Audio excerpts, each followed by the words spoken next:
So this is the clock shop, and as you can see, it's in dire need of organization and straightening up, but most of it is completed.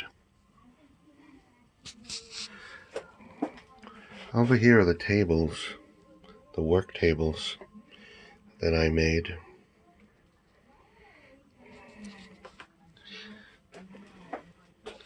And below each work table are a series of drawers, small cabinets, which hold many tools and clock parts. Of course, this is a Sherline lathe that I've had for a number of years to work on some clock stuff. This is a bushing tool. These are some phones that I've been playing around with, and you can see some of the parts cabinets up above. There's a shelf of clock movements, many clock movements. This, of course, is a mainspring winder to unwind mainsprings and change them. Moving into this very disorganized shop area, as you go past a South Bend drill press that's under construction.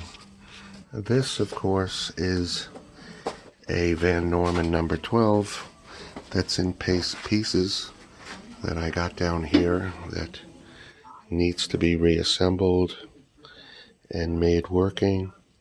It's on some casters. Here are some shelves. This is a very, very tiny cluttered area. This is a Burke number 4 milling machine that's also in need of cleaning up and putting back together. More shelves. And finally, this is the South Bend 10L heavy 10 lathe that I need to get back together again and working. On the side here is an old Jet bench model drill press. So to me, the top priority is this South Bend lathe that needs to be gotten back together and working. And over here I have an old Baldor grinder that needs also to be powered up and got into working condition. It had some water leak onto it. Over here you'll see some of the accessories that I have for the 10L.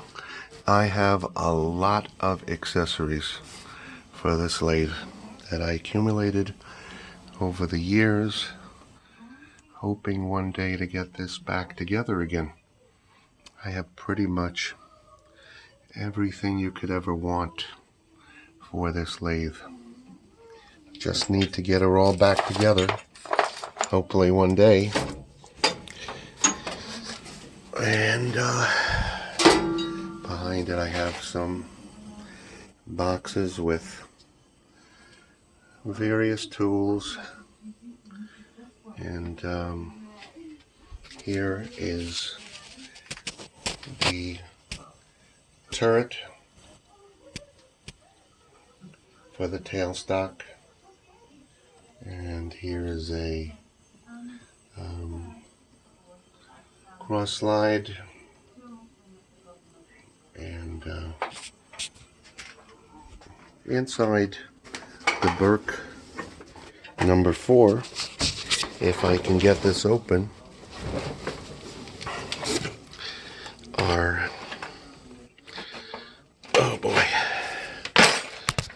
are quite a bit of tools as well.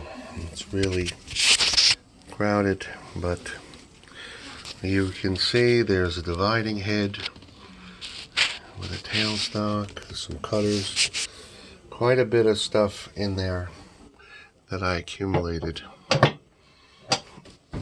Here's a vise.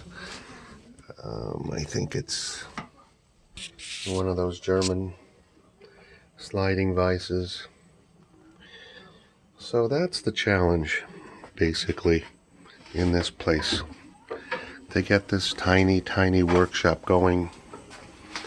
Con Ed, by the way, was really foolish and put this gas meter right in the middle of my lathe here. But here is the spindle, and I got this spindle marked up when I was trying to get the original spindle gear off. And here it is, and here's the extended gear for the lever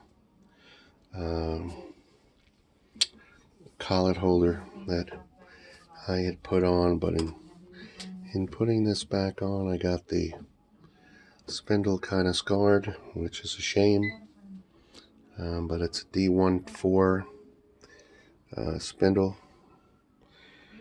And here's the change gear box, and it's basically got to be all cleaned up, put back together again. Here's the saddle, and there were no walls here. I put up all the walls and the built-in shelves, and here's my collection of Eagle oil cans, and got a few of those. And here are the Van Norman collets over there, and